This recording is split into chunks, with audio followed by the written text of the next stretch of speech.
Emotions are running high across our nation in the wake of political differences. Pastor Jesse Bradley of Grace Community Church in Washington says faith can help bridge the divide. I spoke to him about shifting from division to unity. Jesse, good morning. Asiel, great to be with you today. Good to see you. Now, given the recent tragedies in our nation, how do we best respond to these incidents? Asiel, it's a difficult time for all of us, and I think it's important that we're full of love and truth. And our kids are processing. They see it on their phones. The truth is murder is wrong, hate is wrong. We don't want political violence or religious violence, but instead, we're going to choose love together. And that means grieving together. There's a lot of people who are hurting. We need to comfort each other.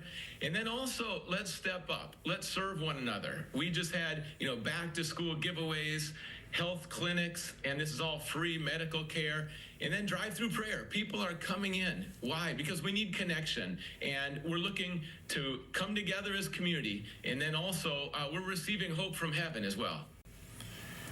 For people with concerns of their safety and that of their family members, what can you say that offers comfort? That's right. We need to be in a mode where we protect one another and we look out for one another with our words, with our actions, to be intentional. There are real threats in this world, and we can't just retreat and be in denial. So when you love someone, when you value someone, you protect them, and you also are going to provide for them too. So let's love our neighbors. Let's look out for each other. And how and why is faith in God comfort to so many people? I see a lot of people talk about self-help, and there's things we can do that are practical. But then there's also God's help. I was an atheist. I went to Dartmouth College. I was skeptical.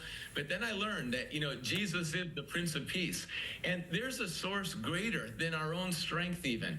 And when we face things like death, there's victory over death. And love is described in the Bible that God pours it into our hearts, and sometimes we leak. We're running low on patience and kindness, and so we need to be filled up again. And so there's no shame in saying, I need help, God. And a lot of people right now I see returning to church haven't been there in 10, 15 years because things are shifting and unsettled, and what's the same yesterday, today, and forever. And so there's a return to God right now in our land.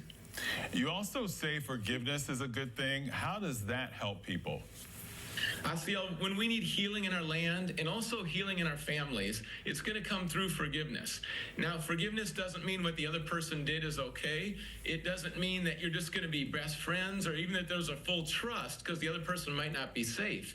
But it does mean that you let go of resentment and bitterness and trying to get revenge, because all of those are like a poison inside of us. And really, when we sit in bitterness and unforgiveness, it's like being inside of a jail, and we need to be set free. And I know there were people in my life I couldn't forgive. And then when I started that relationship with God and realized God forgave me, I want to forgive everyone fully. So forgiveness brings freedom, and it's always a choice. Healing's a process, but in your family, start with forgiveness, and there'll be reconciliation and restoration.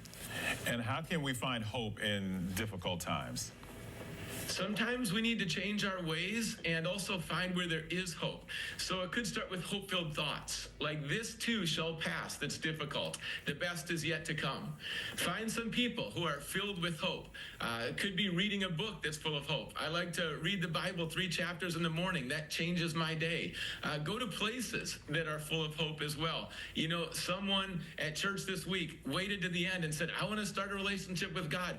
People are looking for hope right now. They're going online, millions of people searching, and underneath it, we're made to receive and give hope every day. So let's find those places where we can receive hope, and then let's go out where we live, work, learn, or play, and let's bring that hope to other people. Asiel, it's time to be part of the solution, not be passive. Let's be proactive and intentional. All right, great tips there. Thank you so much, Jesse. We appreciate that. Thank you for your encouragement, as always, Asiel. All right.